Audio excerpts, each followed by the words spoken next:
Mary aimait beaucoup la cuisine, mais le problème c'est qu'elle mangeait à peine. Son obsession n'était pas de manger, mais de créer de magnifiques plats. Elle les prenait en photo et les publiait sur internet. Le monde entier adorait ses créations, mais Mary n'était pas vraiment heureuse car elle ne pouvait jamais les finir et trop de nourriture était gaspillée. Ce soir-là par exemple, elle avait préparé 6 morceaux de poulet frit, mais n'avait même pas pu en manger la moitié.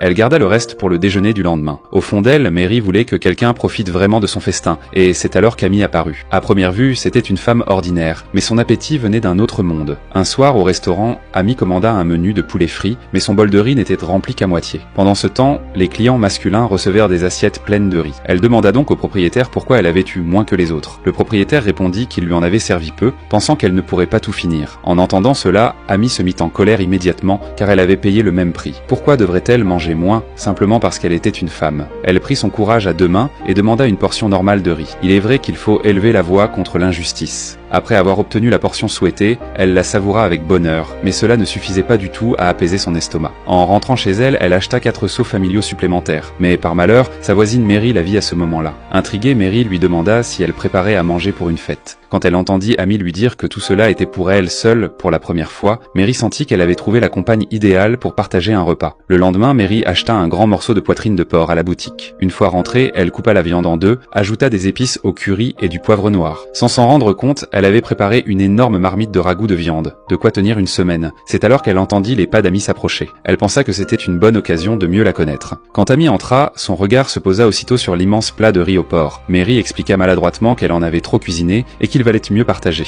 Amy semblait hésitante et un peu embarrassée. Mary sentit aussi que quelque chose n'allait pas. Juste au moment où elle s'apprêtait à reprendre le plat, Amy attacha soudain ses longs cheveux, comme un soldat se préparant au combat. Elle saisit une cuillère et commença à manger avec enthousiasme, bouchée après bouchée, avec une concentration absolue, jusqu'à ce que le plat soit presque vide. En la voyant manger ainsi avec ardeur, Mary se rappela enfin pourquoi elle aimait tant la cuisine. Non seulement pour la fierté ressentie en préparant les plats, mais aussi pour le bonheur de voir quelqu'un les déguster avec sincérité. Depuis cette nuit-là, les repas qu'elle partageait marquèrent le début d'un lien très spécial.